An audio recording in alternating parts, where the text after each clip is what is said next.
नमस्कार दर्शक बंधु बृहत शिव पुराण उपरे आधारित आमर स्वतंत्र कार्यक्रम ओम नमः शिवायर आउ एक नूतन अध्याय को आपण मानकु स्वागत करुछि। शिव पुराण 18टी पुराण मध्यरु अन्यतम जेउथिरे लीला एवं भगवान शिवंकर कहानी वर्णना करा जायछि। एही पुराण रे शिवंक गौरव को कहानी आकार रे कहा जायछि।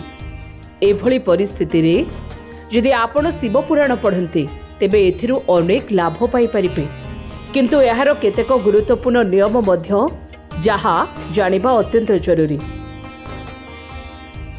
निसंतानी महिला शिव पुराणर कहानी सुनिले संतान प्राप्ति होइथाय।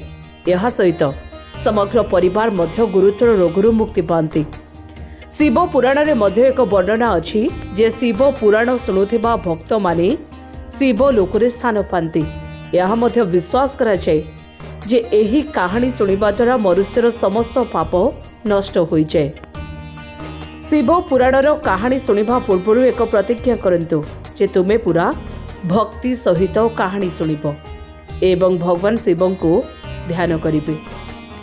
यह सहित कहानी समय रे पूर्ण भक्ति सहित कहानी सुनंतु, कारण यह विश्वास करा जाय जदि मनरे विश्वास न थाए जड़े व्यक्ति पूर्ण फलाफल हासिल करि परिबे नाही। जेतेबेले आपण शिव पुराणर कथार आयोजन करती आपण संपर्कीय मानक मध्य निमंत्रण करंतु, जहा फलरे सेमाने यार लाभ उठाई परिबे। शिव पुराणर कहानी सारा दिन चली थाए। शिव पुराण श्रवण करुथिबा व्यक्ति पाठ शेष हेबा पर्यंत केवल थरे खाद्य खाइबा उचित। मने रखंतु जे खाद्य बिना पियाज रसुण रे एवं अरुआ होइथिबा उचित।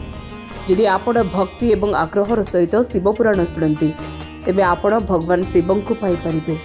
आपणक जीवन रे थिबा समस्या महादेव दूर करिदेबे। आपणक समस्त मनस्कामना पूर्ण हेबा सहित कौनसी समस्या आ आपणक पाखरे रहबो नाही।